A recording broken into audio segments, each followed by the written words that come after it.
Zoom and Discord and Twitch is that this is for one-way communication. So this is, the idea is almost like a TV show. I'm putting the information out and you can watch it. There's very limited opportunity for you to interact with it in the way that you can on a Zoom call or even with Discord. And so there obviously is some interaction with the chatting feature and everything, but someone else can't change what the video is or say something directly on it aloud. So it allows the person who's putting it out to control that in that way. So let's see. All right. I would say that the primary focus of what I decided to make this about was Zoom for now. If people have greater interest in Discord and Twitch, we could do more on it at another time, or you know, if you think it's, you know, just a one-off, I have our contact information at the end too, so if anyone doesn't have that already, you can always call us and we can kind of walk you through if you want to deal with those apps a little more. But Zoom seems to be the primary one, and there's, to me, that there's two basic uses of Zoom. There's you're attending someone else's meeting and you're creating a meeting of your own. If you're attending a meeting, as you guys know, you can pretty much start it, you know, if you're sent a link, you click the link. That's, you know, you click a button, you say, I want to be in this meeting, and that's pretty much it. There are some things you can do. I don't know how many of you are just participating via the web app, but there is an app you can actually put on your computer or device, which gives you additional controls. And I'll go through a little bit of that in a little bit. The only real requirements, you know, and in the idea here being, if you want to create Zooms with other people who aren't currently on it, you know, the nice thing about it is it doesn't require a lot of account creation. You usually need a username and a password. That's about it. If you're trying to participate in other Zooms for other groups, like there's groups that are doing lectures and things like that online. Some do require registration in advance. Typically, it's, you know, emailing someone and them sending you information to fill out and send back to them, and then they send you a link. Some places want to know who is going to be in their Zooms, either for confidentiality or just to have a little more control over the situation, or just because if it's a large group, like I did one that Cokesbury was offering, which is one of the companies that puts out Christian education curriculum. They were offering a series, and I did one of them about doing your VBS digitally, which we're doing this year. And there was about 100 people on it. So you had to pre-register, and they wanted to know who was going to be there. And, you know, they had controls in place to limit other people disrupting the meeting. So hosting, once you have a Zoom account set up, you can host your own meetings. You don't have to do anything else extra in order to do it. Zoom accounts are free, but your free account comes with a 40-minute limit on your time. So if you just have a free account and you set up a meeting, that meeting can't be longer than 40 minutes, and I think it cuts you off if you go over 40 minutes. The nice thing about it is you could just start another one. You know, you could go off at 30 minutes and start another one if you really want to have a long one. It's not worth it for you to pay to have an unlimited time. You can also have unlimited one-on-one, so like a FaceTiming type situation. If you're just talking to one other person, I don't think the 40-minute time limit applies to that. So that may be something that's helpful if you're going to have a free plan. If you want to have a paid plan, which removes the 40-minute time limit, and there's a few additional admin controls that you get with that, it's $15 a month. So if you're doing this, you know, just for fun with the family every other month, probably doesn't make a lot of sense to have a paid plan. You could probably work around the free plan limits. Also, if you want to set something up, because of COVID, so many people have Zoom accounts, paid Zoom accounts that they didn't have before, that you might just want to check around in your group and see if anyone has one and they're willing to set it up under their account, and then you don't have to worry about the time limit either. For instance, like my company has told everyone that they can use their corporate accounts off hours. They don't care if you just. Now, I bought one for work, which I'm paying for, so I will use it however I please. So whether you have a paid or free account, setting up a Zoom meeting is pretty simple to do. So I did do a brief. Okay, you have to mute yourself again. You have to do a brief. Nope, now I'm echoing through something else. Okay. I went through a brief setup of setting up an account just in case anyone had not had to do that yet. This was me setting up a new account, not my normal paid account, under a different email address.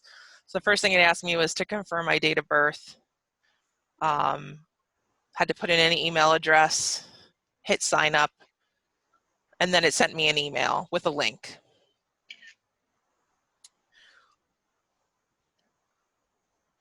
Okay.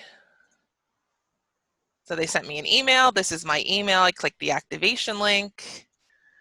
And it asked me if I was signing up on behalf of a school. I don't know what that is, but I said no because I wasn't.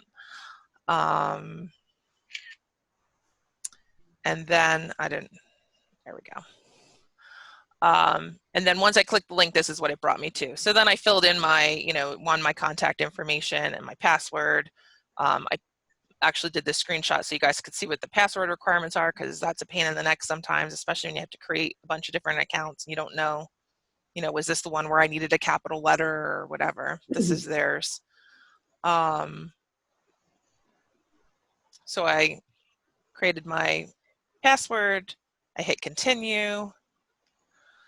Then it asked me if I wanted to invite other people, and I screenshotted this because I wanted you guys to know you don't have to invite other people. Don't feel this is Zoom's way of collecting your friends and family's data.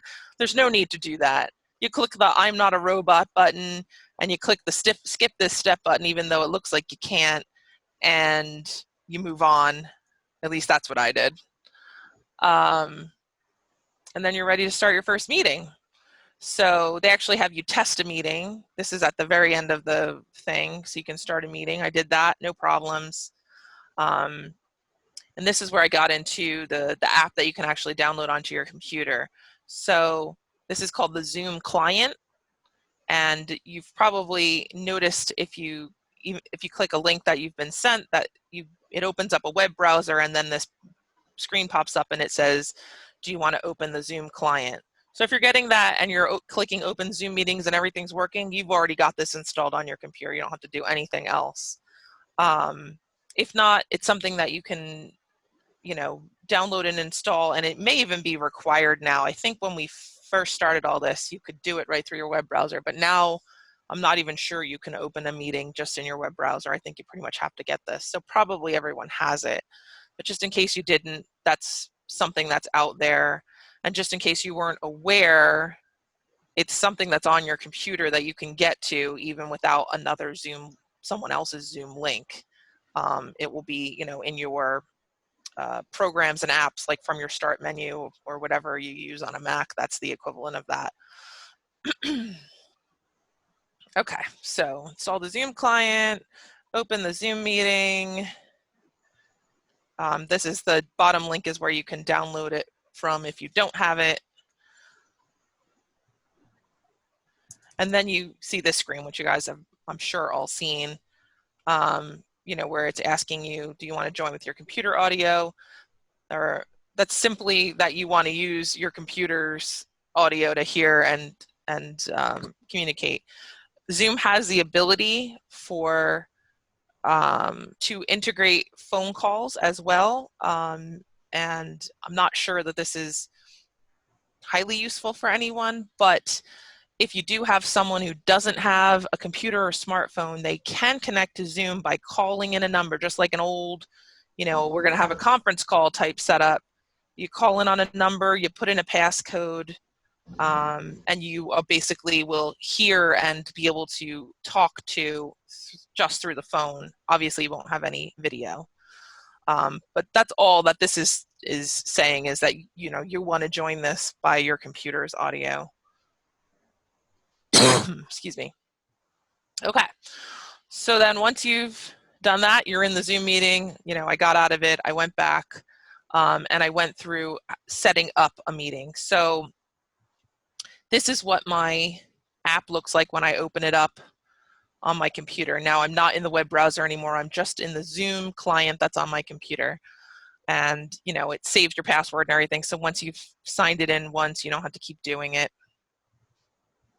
And what you'll see is once you've signed in, you'll see a screen that shows you this basic, you know, interface. You have two options to start a meeting. You can just start one by clicking that orange new meeting button, and it will just open something, and there you will be by yourself in a conference call. Or you can schedule one in advance. And that's what you're probably going to most likely want to do if you're, you know, setting something up to arrange a time to meet with a group of people. So I made a fake meeting. It's scheduled for New Year's Eve, being done with 2020. And this basically is the form that you'll see. So it will automatically fill in a topic that's like your name. So, you know, if I hadn't changed it, it would say Kristen Mitchell's Zoom meeting or something like that, but I wanted to make it fun. Obviously, you can change the date and time. You can change the duration. This account is a free account, so I was limited to 40 minutes, so I just left it at this. It automatically sent to 30 minutes. When I tried to change it to an hour and 30 minutes, it said I couldn't do that with my free account. So it won't let you set up something you don't have the ability to do, which is good. That way you know what you're getting yourself into ahead of time. It has the ability to make it recurring. So if you have, you know, I'm going to have a meeting every Monday at 8:30 a.m. for a half an hour, you could set that up, and that would always be the same link for everyone, which is helpful if you're going to do something that's recurring. That way, the people who, if it's the same people who are in it, they can save that link, and they don't you don't have to send it to them every time, or they can bookmark it and make it easier for themselves. So if you're going to have something that's recurring, I wouldn't suggest scheduling a meeting for each time. I would say use the recurring feature here.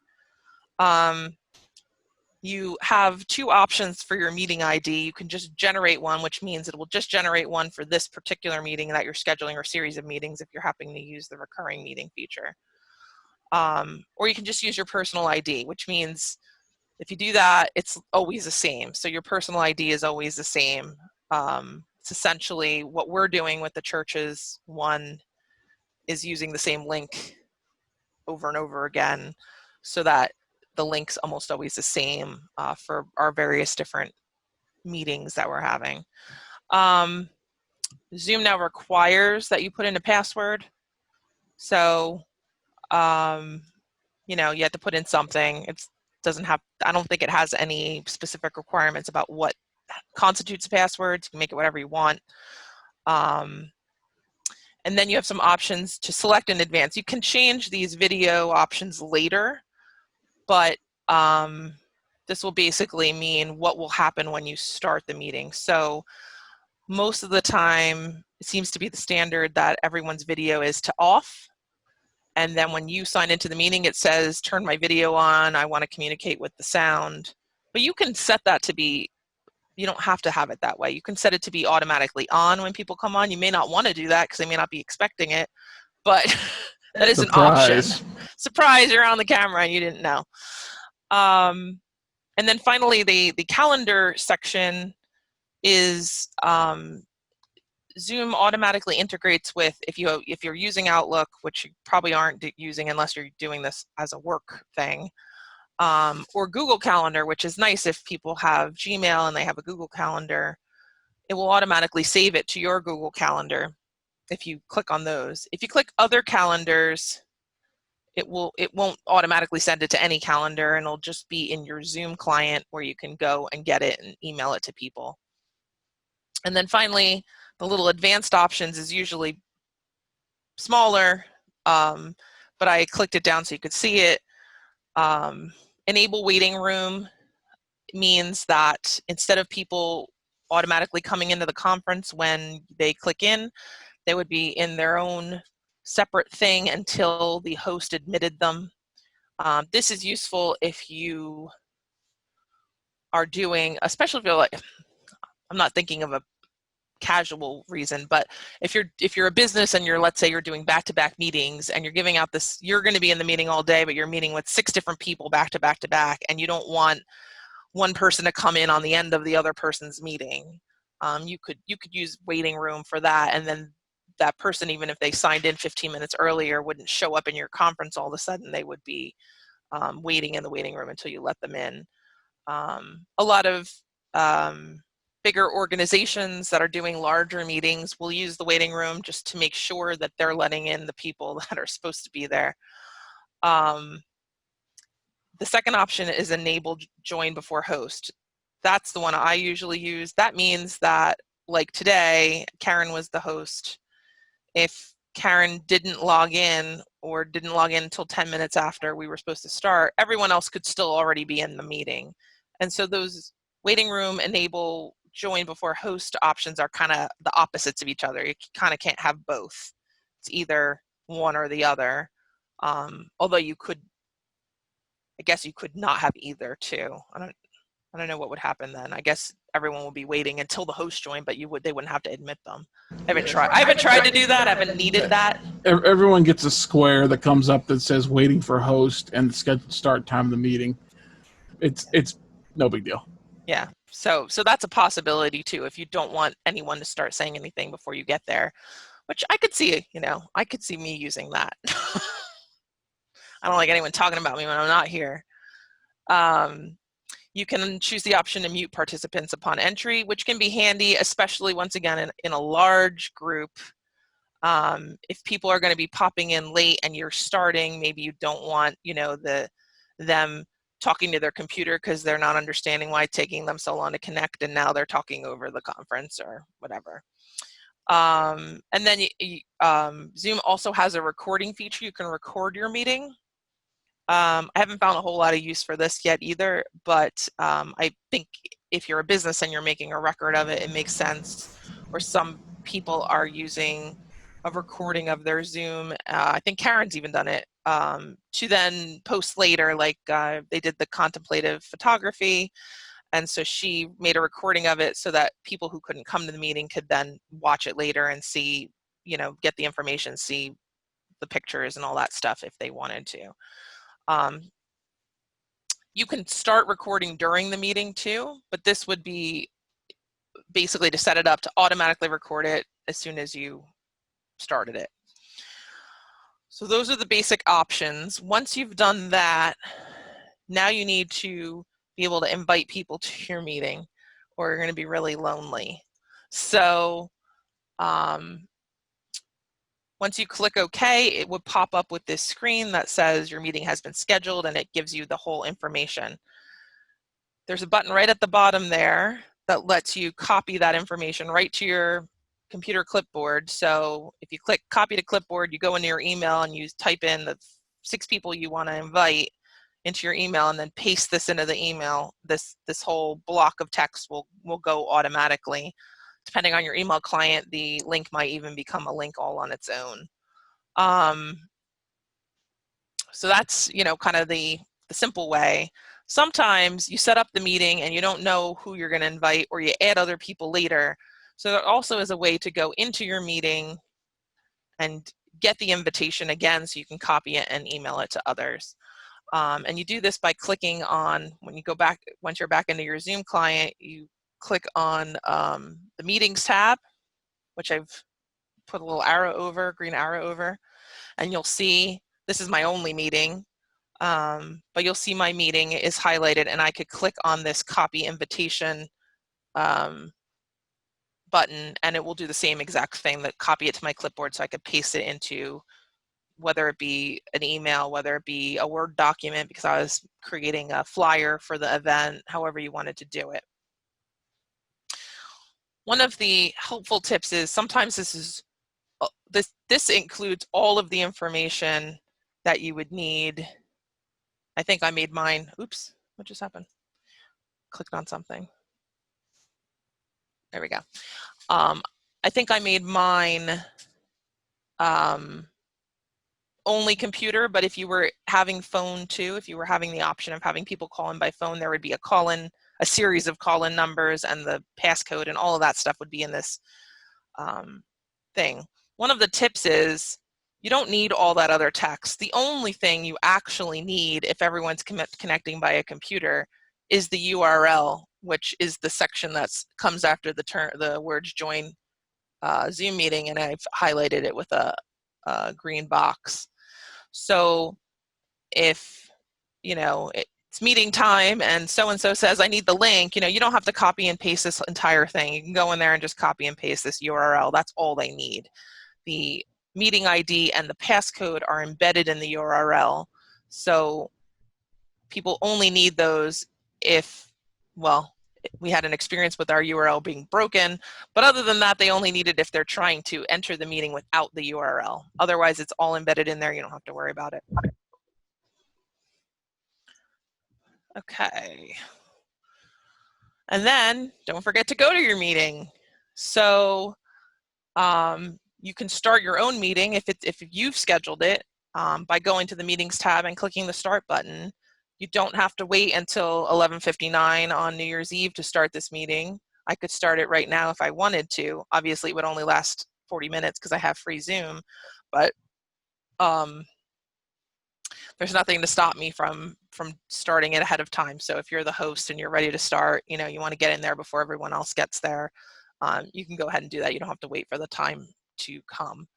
The Zoom client also has notification things. So like, I don't know if it's something I set or if it just does it automatically, but mine pops up on the bottom corner of my screen like maybe 2 minutes before I have a scheduled meeting. Now this is only if I've scheduled it. If I'm going to someone else's, I don't get those notifications.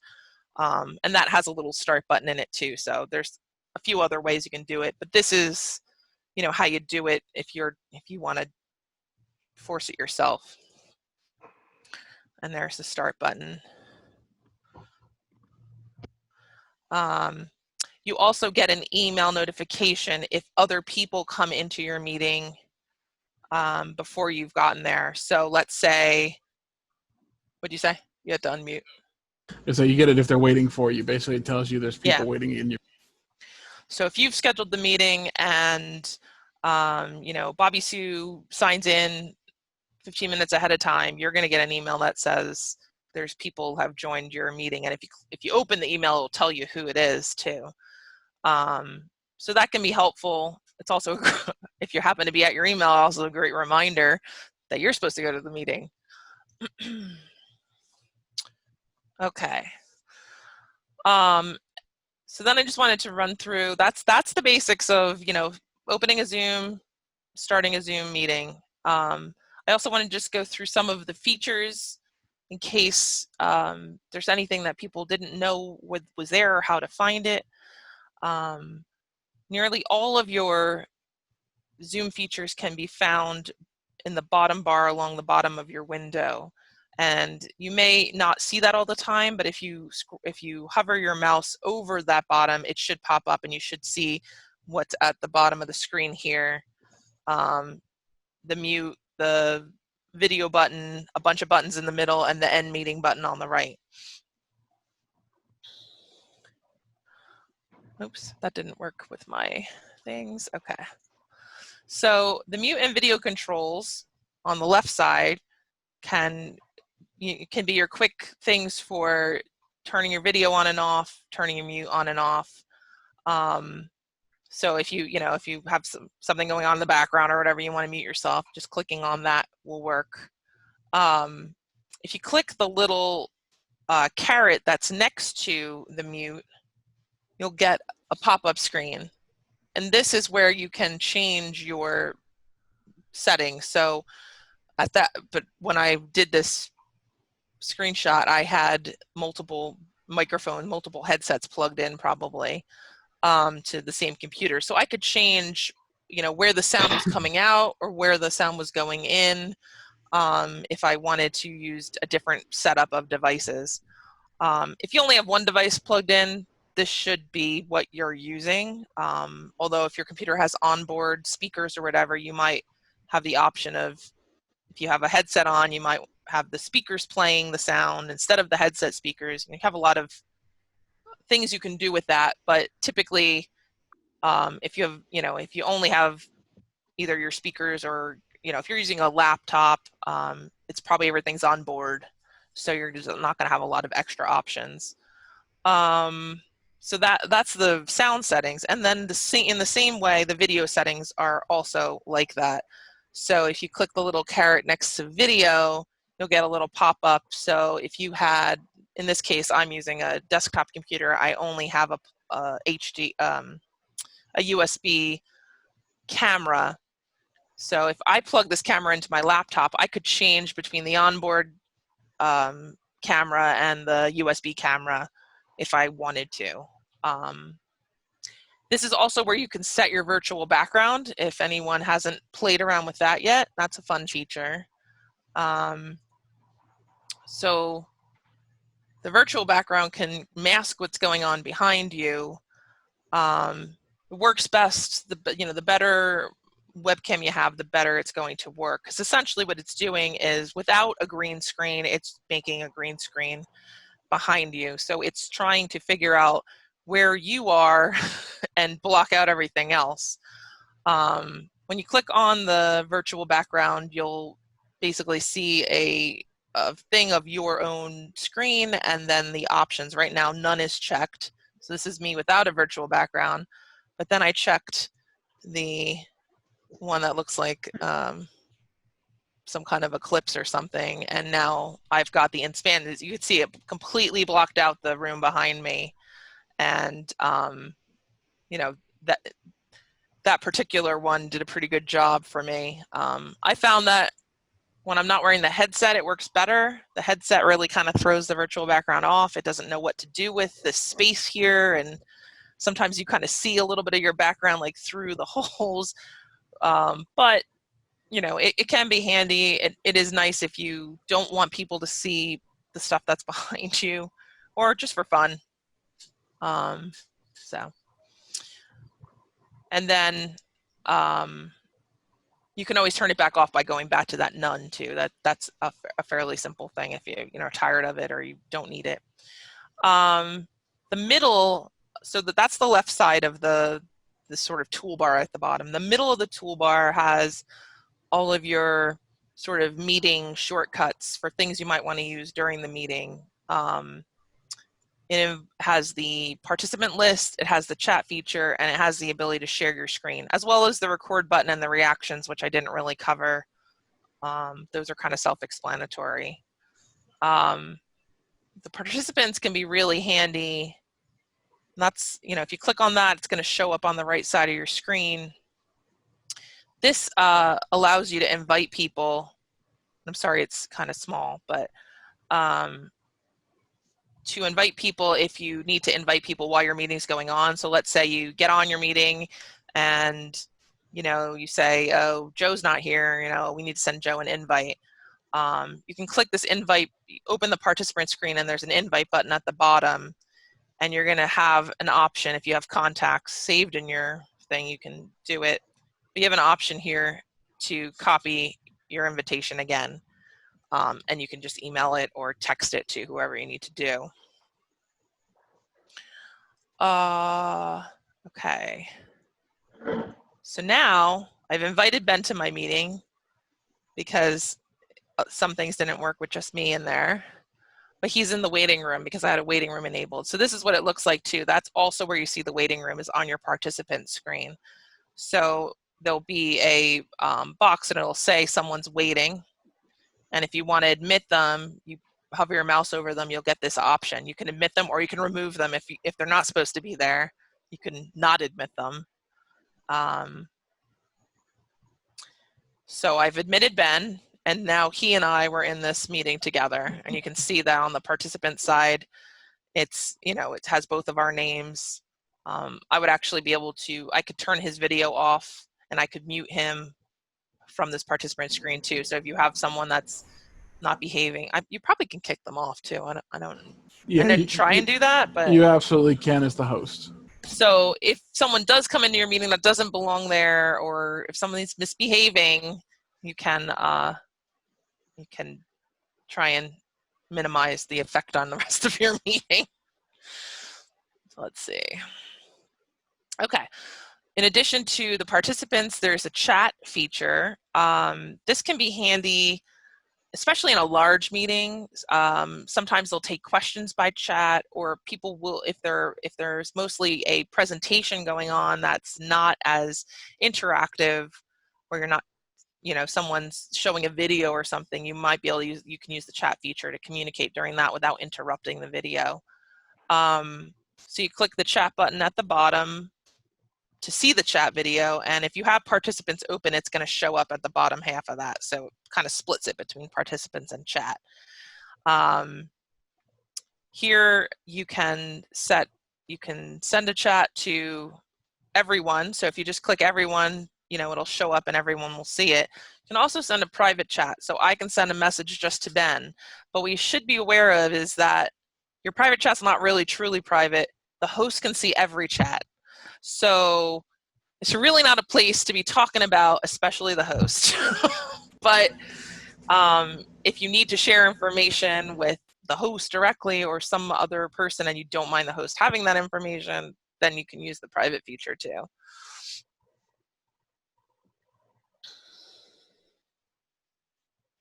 Okay. So the other big one that I think people will be most interested in using is the share screen function. And that's what I'm doing right now. So the reason you're seeing the PowerPoint that I have on my computer is because I've shared that screen. When you click the share screen button, you'll get this pop-up window that will give you a bunch of options depending on what you have going. And you would have more options if you had more windows open. I happen to have, at the time I did this, I had the screen is just what your computer screen looks like, so you can always share that. There's a whiteboard feature, which is exactly what it sounds like. It's a whiteboard. You can draw on it, write on it. You can let your participants also add to it if you want to do that. I know they've used it.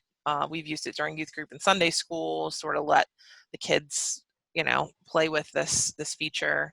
There's an iPhone, iPad feature, which I've never used, but I understand that you can basically share the screen of your iPad or iPhone if you have a device like that. I imagine it's not that hard to set up, as most iPad, iPhone things are not, but I haven't used it, so I don't know how effective that is. At this particular time when I did this, so you'll always see those three. When I did this, I happen to have this PowerPoint open. That's the bottom left thing that you're seeing.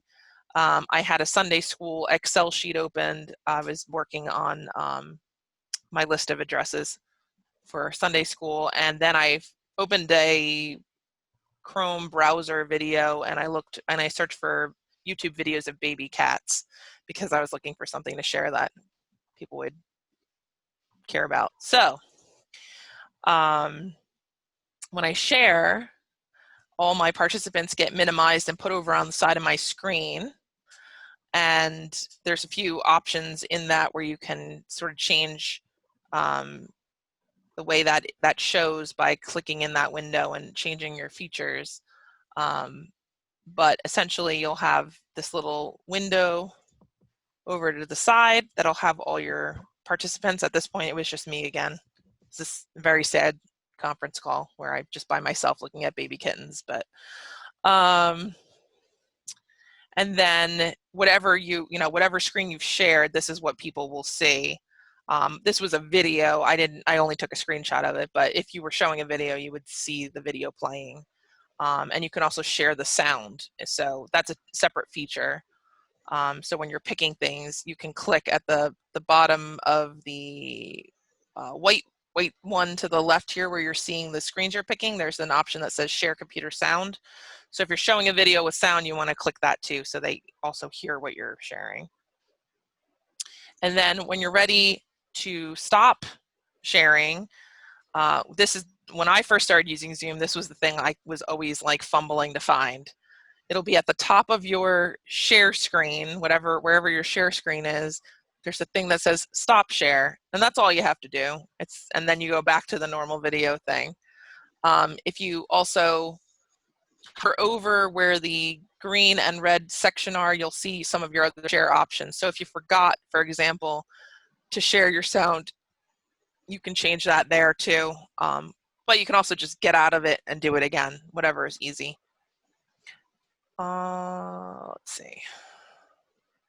And then finally, you want to be able to end your meeting. If you're the host, you'll get an option when you click the little red end meeting button on the side. You'll get an option. You can leave the meeting, or you can end the meeting for everyone. So if you click end meeting for all, then the whole thing ends and anyone that was in there is now popped out. There's nothing else going on. If you just click leave, then the meeting can continue up to the time limit, I would assume, if you're on a free account. The meeting can continue without you. So if you are mid-meeting and you need to leave for something, you can let your meeting continue even if you're not going to stay there, and you don't have to leave it kind of running with your empty chair showing in the video. So that's Zoom. So does anyone want to might as well ask if anyone has questions about Zoom. We might as well address those now, and then I can talk a little bit about the other two that I was thinking about. No, nothing? Question, Kristen. Yeah. For the virtual backgrounds, Yeah. there are a number of selections underneath that. Where do you get those? So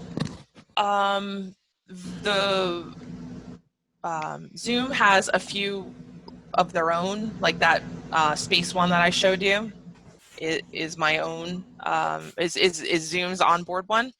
But I also have, let me see if I can actually do this so you can see it. I think I can. Give me a second. So, Carol, just to be clear, are you looking to load them, or would you like to know a source to find videos and stuff like that? All of the above. Okay, so Kristen will cover how to source them into the thing. I will tell you that there are a couple websites out there. If you just Google the words, virtual Zoom background, where you can download them. A lot of them they offer, though, when you do that, are images. But the other thing that I do is I have a YouTube downloader, YouTube DLG, and you can pull from there for certain ones. You want to keep it, like look for a short video. Sometimes people are like, hey, here's an hour-long outer space shot, and it's like, that's going to be huge. Karen and Hannah made themselves in space now. There you go. I'm going to stop sharing for 1 second, and I'm Sure. going to try and share my screen instead. Let me move this over here. Come on. Okay, let's see. Let's see if I can do this successfully. If your video is MP4, it usually works best, which is a pretty common format these days. Okay. No, did it not? It's not showing the Zoom though. What are you trying to do? Let me try and get out of. It's showing you the PowerPoint again, right? Yeah. Try a screen share over a. That's what I did. Hold on. Don't tell me what to do. Now I see your background. Yeah. Now I just got to figure out how to get the Zoom window that's in cool. there. Oh, thanks. I pulled up the settings. It says under settings for virtual background, and all I have is one little cube that says none. Okay. Oh. So there's a plus symbol near there. Yeah. If you click on that, that'll let you go hunting for another file that can become a virtual background. So I can go I into can't- my photo library. I can't do it like this. Totally. Pick something from your own That's background. what I need to know. And that it's just click and drag. Yeah. Or you can. I think it's gonna give Import you a it. path. So Yeah. so if you hit the plus, for me it's like, okay, oh yeah, add image, add video, and then I'm just gonna go find it from somewhere. Now, what I recommend is make a folder somewhere, call that virtual backgrounds, and drop your stuff there. Okay. And then that show up on the choices. Yep. Yeah, yeah. And it can do it with photos. You can actually use PowerPoint background if you want. You can use a video, as Ben is now demonstrating.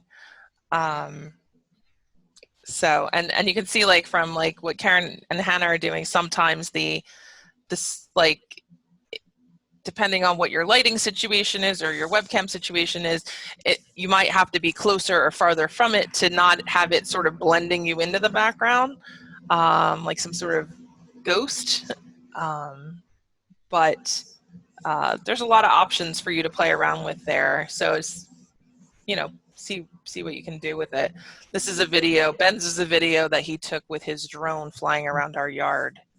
So at one point towards the end of the loop, you see him in the video, which is really weird because he's sitting in front of you. But any other questions about virtual background or anything else about Zoom?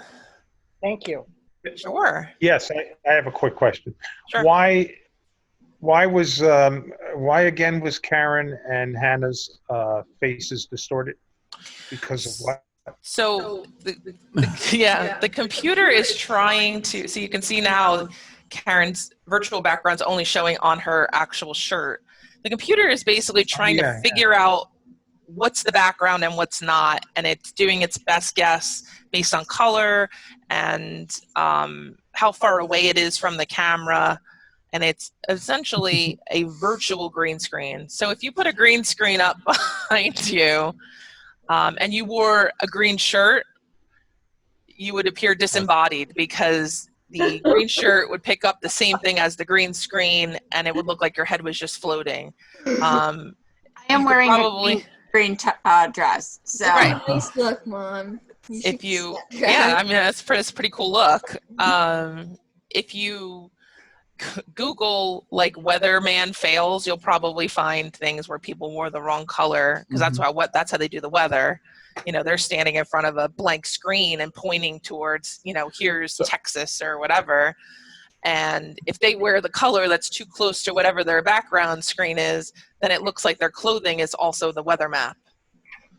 So what they do from the technical understanding, I'll try to keep it short. If it's green screen, they're using the RGB code for whatever the pixel comes out as. And so if it's close enough to whatever the key tone is, it's keyed out. So it becomes transparent and gets dropped out of the render. When you don't have a green screen, it's actually using a trained neural net. So they what they did is they took hundreds of thousands of pictures of people sitting in front of their computers, and then they just kept training this program until it could figure out what's background and what's not. So it's taking its best average guess based on what it's looking at. Things that cause it to make a mistake, if the lighting in the background is more intense than what's in front of you, if you have noisy walls, you know, not a call on your decoration choices, just if there's a lot of things back there and not a lot in the front, then it makes a mistake. It thinks this is plain. It thinks what's behind you is busy, so it thinks that's it. I'm going to be off. Essentially, when you're when it's not using a green screen, it's taking a pretty advanced guess based on shapes, colors, and patterns, and that's why sometimes if whatever you're running on isn't beefy hardware, it can't always figure it out quickly enough, and you get funky renders. So there you go. There was my explanation, and then there was Ben's explanation. Do you feel more knowledgeable now? Any other questions about Zoom before I move on to Discord and Twitch? I have a question how Karen was able to do that with the background when she's on this Zoom call. If you go down to where it shows the video options and click the up arrow, if you choose virtual background, you'll get the choices where you can make those changes too. Where's the video options? So hover over the bar on the bottom, and it's the second option from the left. So you see the video, and then there's like a caret upward. click on the caret, and then there should be a choice in that list called choose virtual background. Oh, I see, I have the Tech Talk Beyond Basic Zoom on. Yep. Scroll your mouse over towards the bottom of your screen, and Yes, stop and a- video. Yep, and then there's a caret on that. Click on that caret, Okay. and then there's choose virtual background, one of the choices there. Oh, okay. that's how you get to it. And I then couldn't figure out how she did that. Okay. if you're in a meeting you don't like, pick a background with a lot of motion. Some people get motion sick staring at you, and then they end the meeting quickly. Here's the part where you can see Ben in the video. It's like freaky that it coming up behind him. Check out my own video. There I am. Yeah, there you go. You got it, Betty. Yeah, that, Betty? that's what I Nice. wanted. That's Betty on what the I beach. wanted. All right. Awesome. Yeah. How did you get that? That's one of the standards too. Carol, I don't know why you don't have any default ones, because I have like 3 or 4 default ones. Carol, are you on the phone? Are you on your phone? On Macs. Hmm. Aren't you both on Macs? You have Apple computers? No, Ben and I don't. No, I mean Linda and, Oh yeah. and Carol. I'm not on a Mac. No? Oh, No? Yeah, I'm on a Mac, yes. well, Okay. you can. I don't- I mean, it's a shame that it doesn't give you defaults, but you can totally load any photo you want, and it'll do its best. So give it a Or shot. like you can see, Betty's is actually, even though it's somewhat stationary, it's actually a video because it looks like the waves are coming in and the palms are blowing. Palm trees Sounds like are a short swaying. video. Work for other people, and it's neat. If you tell you what, so if you log on early to the to the Twitch stream on Sunday, all that video that's in 4K that I run just to make filler comes from www.pexels.com, and this is I'll throw it in the chat so you can get the link. But this is free 4K video and high res stuff. You know, you can look through it, see if you find something you like. And then you just download it and load it into there, and then it should once you've loaded it into your Zoom client, it should show up. You shouldn't have to do it every time. It should show up. Like I took a screenshot of the Minecraft area where we recreated the youth group room, and I use that as my virtual background for youth group things sometimes. So like now that I have that in there, I can always change my virtual background to that without reloading it, finding the picture again, and all of that good stuff. I have to leave. Goodbye, everybody. See you, Betty. Yeah. Thank you, Kristen. Sure, of course. Stop it. Did you have a question, Susan? I do. So if you Got it. So if Kristen is hosting, if you're co-hosting, can you as host give other people the ability to screen share? Yes, you can. Hold on, let me go back out of this so I can And tell in you fact, exactly how you do that. In some cases, you can set the meeting up so they don't need special permission Yeah. if you want to, but Um, that can be chaos. So choose wisely. It's under Um, security. Yes. Yeah. Since I'm actually hosting this, Yes. So I you're gave hosting it, Kristen so only permission. Karen can do it. She Oh. let me do it, but right now, if you wanted to share your screen, Susan, then Karen would have to give you the I have ability. to approve That. it. I actually don't And have if that you- on my screen. I gave a global permission actually. Oh. Okay, cool. Okay, well then you can Don't do it. abuse it. Don't This is going into the next personnel report. Simultaneously. Yeah, so you can set it up. You can make it so that only the host can do it. You can make it so that only one person at a time can do it, or you can make it so that people can do it all at the same time. It's totally flexible in terms of the options, and the only limit is what you want to deal with. I don't have that many choices. I just have to allow them to share or not allow them to share. Okay. I think when you set up the meeting, you can change some of those too. Yeah. But Yep. Most of the things you can set in advance, you can change during the meeting too, with some version of that stuff that's at the bottom. They just might be a little bit more deeply hidden in there than, you know, turning your mute on and off and things like that. Okay, all right, let's talk about Discord a little bit. Okay, so I kind of gave you guys the intro, you know, kind of how we use Discord. Just wanted to give you guys a little bit of what it looks like. And I didn't go into any great detail on this because I figure if people have interest, they'll want to more detail than anyone else is going to be interested in here. And, you know, we can always do that on a one-on-one too. But so this is kind of what the Discord looks like. What I did was I took a screenshot of our actual youth group server. So on the left side of the black screen under Discord, you can see there's a whole bunch of little bubbles. And the 1, 2, 3, fourth one down has a little white line next to it. That's the youth group server. Those other bubbles are other servers that I'm a part of. So when you have Discord, if you're on multiple different groups, they can all have their own server. The Carl Winslow one is our gaming group. The one that says game night is one I created for when we were doing a lot of like online virtual gaming.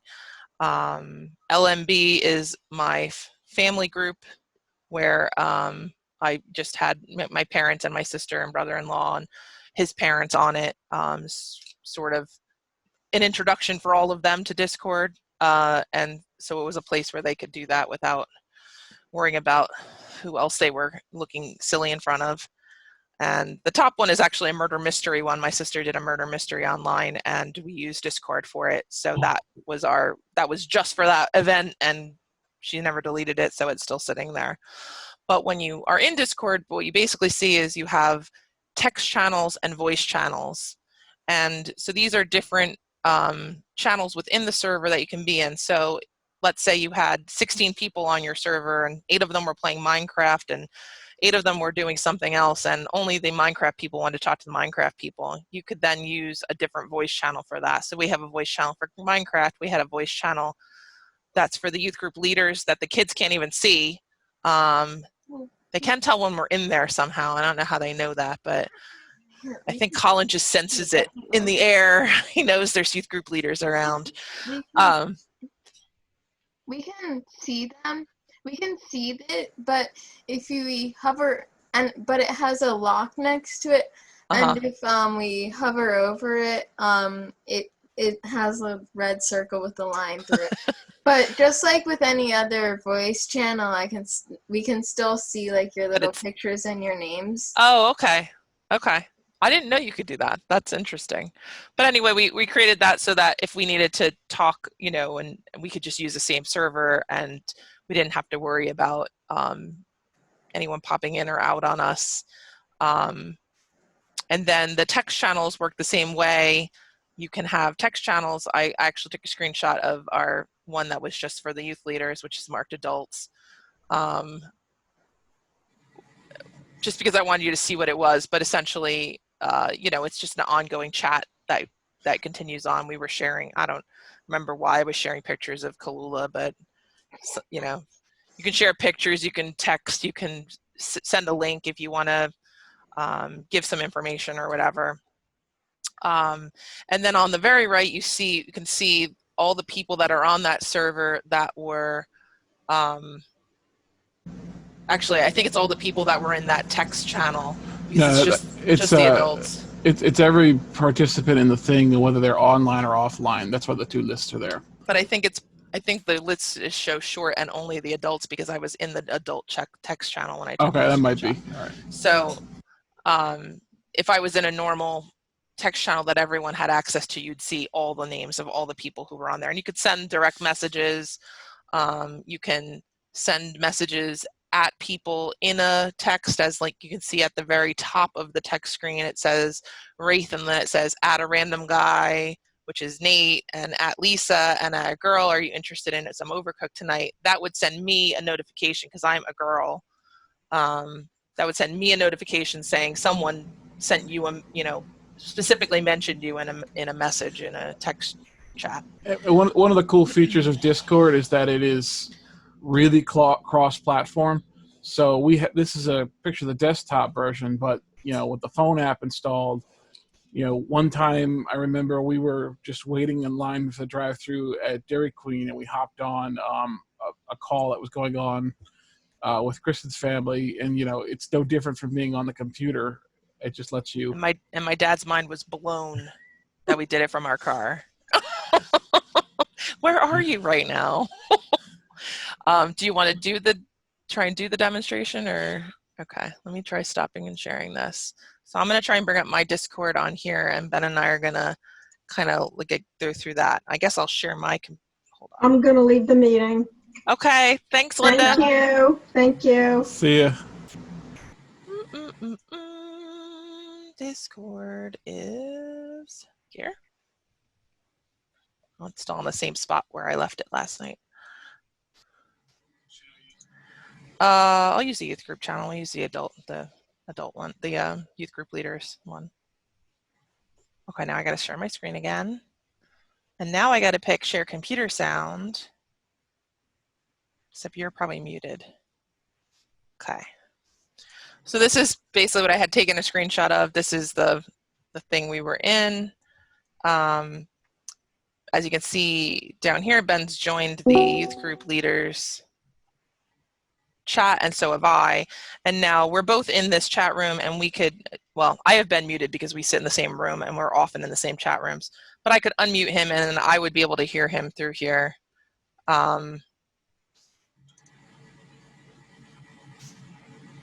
And now we could talk to each other through this. We've also used Discord for working on our house as like kind of a, from our phone apps, we use it as like a radio. So it's just open, so you don't have to push any, like I'm, totally hands-free. I can just talk and it's gonna automatically pick me up every time I talk. I gotta mute you again here, so they're not hearing you twice. Oh. So it's really useful because it's got like the auto squelch. You just talk and it filters out, tries to clear up. We've actually used this with a phone and Bluetooth headset to go biking. Yeah, we did do that too. And that was super useful. Yeah. So we both had it on our phones, and we both were had the Bluetooth headsets in, and then we just had it basically an open channel between us so we could hear each other with our bike helmets on. Fortunately, we don't bike that far, so we didn't have to use it for too long, but okay. So set up than you biked. Yeah, probably. It probably did take longer to set up. All right, now I want to go back to this slideshow from the current slide, and I want to share it. Share screen, screen 2. Okay. Okay, so that's basically the idea of Discord. If anyone's interested in Discord or wants to set up their own server, it's really not hard to do. You set up a Discord account, and there's a few minor things, but if you're interested in that, we can walk you through it. And if you have other people want you to be on a Discord server and not sure what to do, typically you get an invite by email and there's a link. It's not usually a lot of setting up if you're just being invited to one, but if you need any help with that, we're glad to help with that too. Just so you know too, if you get invited to a Discord server, Discord invite links generally have an expiration. So if someone sends you one and you don't notice it for 2 days because it's in your email, ask them to send you another one. That one's probably dead. Yeah, usually it's only good for like 24 hours. And then the final sort of app that I want to talk about was Twitch, which many people here have had experience with. We've been using it, like I said, to stream the church's services since March. And that's essentially what it's for. It's an app to stream out to an audience. Twitch was started by gamers again, and the idea was it was typically them streaming either a video of themselves playing a game or a video of their actual gameplay or some combination of those two. And then people could follow them and watch their, their ongoing streams for entertainment. There's a lot of variety of Twitch streaming out there now. I would say it's still very heavily gamer, but there is a variety of other things going on out there now, and it's starting to compete, I think, a little bit with YouTube in terms of the content creators. It's a little bit different of a content setup because YouTube is typically a record it and upload it type setup, and Twitch is much more a live, this is I'm doing this now type thing. Obviously, Marple's been using Twitch to stream services since COVID started. You can join us for services if you haven't already. The nice thing about Twitch is that this link is always good. It doesn't change. So you bookmark it, and anytime we're on and streaming, you can go to it and you'll see. I took a screenshot of our page, but at the time nothing was happening. That's why you see it's offline. Just the basic idea. The nice thing about Twitch is you can view a Twitch stream just by clicking the link, and you don't have to create an account. It's one of the reasons why we decided to use this platform for our streaming, when we knew that it was going to be, no matter what we used, it was going to be a whole new thing to a bunch of people, and we tried to pick the thing that was the easiest to get on. But there are some advantages to creating an account. First of all, the accounts are free. You can set them up fairly easily by clicking the sign up button. You create a username and a password, and that's pretty much it. What's nice about having an account is that you can favorite your streamers that you watch. So for example, if you've been watching the church stream, but you don't currently have an account, if you went to add an account, you could then become you could favorite Marple Presbyterian Digital, and you can also click the notification button, and you would get notified when it goes live. So like I have it on my phone, and I get a notification on my phone when Ben turns it on Sunday that this particular entity is streaming now. Did I just skip ahead? What just happened there? That didn't look like I talked about everything I wanted to talk about there. Okay, hold on. I was running out of time and my transitions were suffering because of it. So the other feature is once you've signed up, you can use the text chatting. I know a lot of people know about it. I don't know how many people have used it, but there is a text chatting feature that can be going on while you're watching the stream, and that's the interactive part of it. And Ben uses that to post, he can post links to things. So he'll post, like, that's where he'll post the bulletin. If you didn't get it in the email or whatever and you need it, or if someone's visiting and they signed up and had a Twitch account, they could follow it from there. He'll also post in links to like the virtual coffee hour, which comes after the service, or the Sunday school, which comes after the service, so that you can easily go from one thing to the next thing. And then there's the communication. A lot of people use it to say, give a compliment if someone's done a music solo or something like that. It's a nice little feature, and essentially it works just like a text chat room. You put something in there, everyone who has an account and is in there can see it. We used it very heavily during the talent show for people to sort of react to things, and we even had the people who were on the call who were sort of live broadcasting it. Doug was the one doing it, but he was reading the Twitch, so he was kind of reading the comments as they came in, so it gave it a little bit more of an interactive feel, which is nice. If you follow someone and have notifications from them, that generator can then see who's following, who's watching. So it also helps us sort of track in a not like did you come to church way, but just in general, like how are we reaching people, and how good a job we're doing and getting out to people who want to be part of this. Also, if you're signed up for an account, links in the chat will actually be clickable versus if you're just on the web and not on an account. I'm not stepping on something you're doing next, are you? I don't think so. So some people have reported like, hey, the links aren't working, and that usually means you're either on purely the web client or you haven't signed up for an account.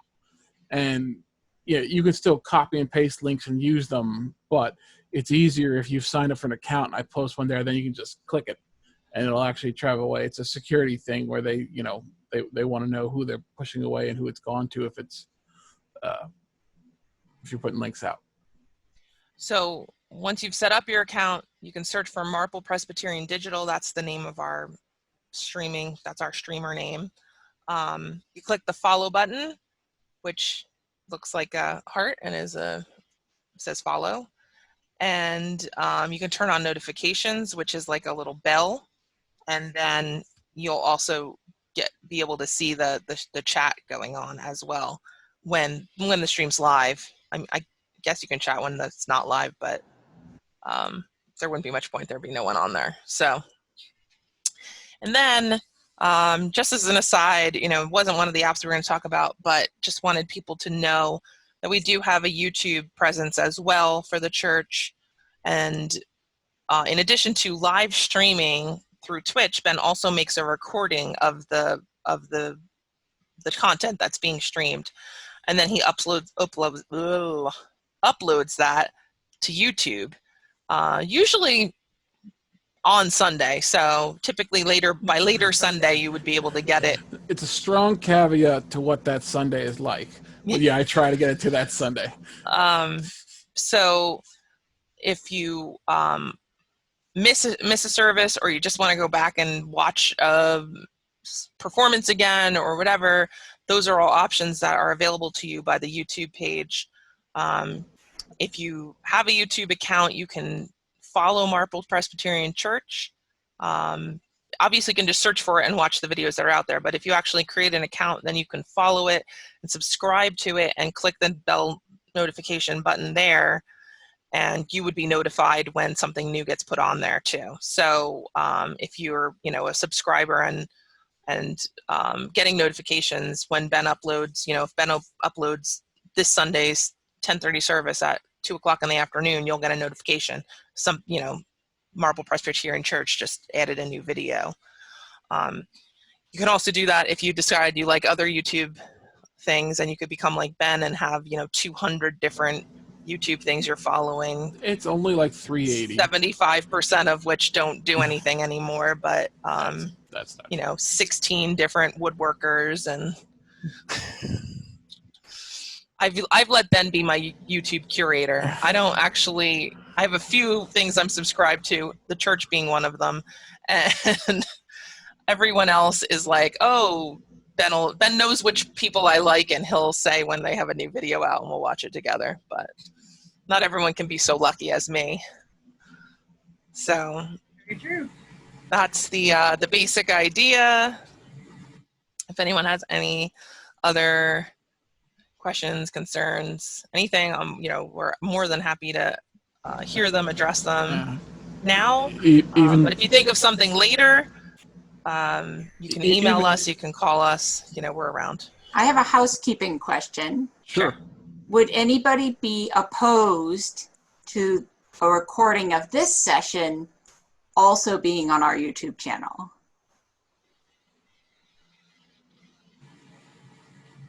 Okay, Ben, it will probably appear there in a bit.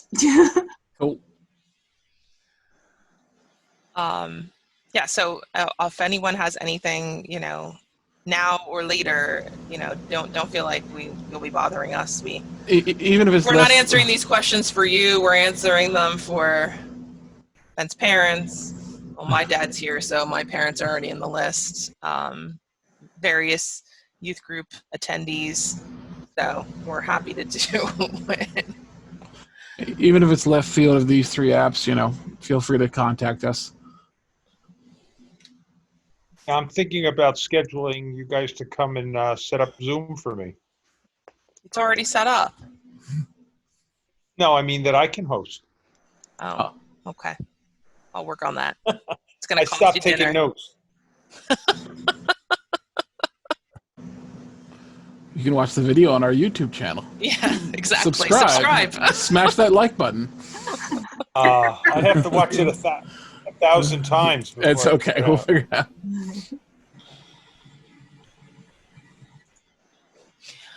Okay, well, that's pretty much all I got. Thank you. Yeah, Thank you very much. Very much. yeah, of course. It's good to see everyone. Good to see you too. Good night. Good night.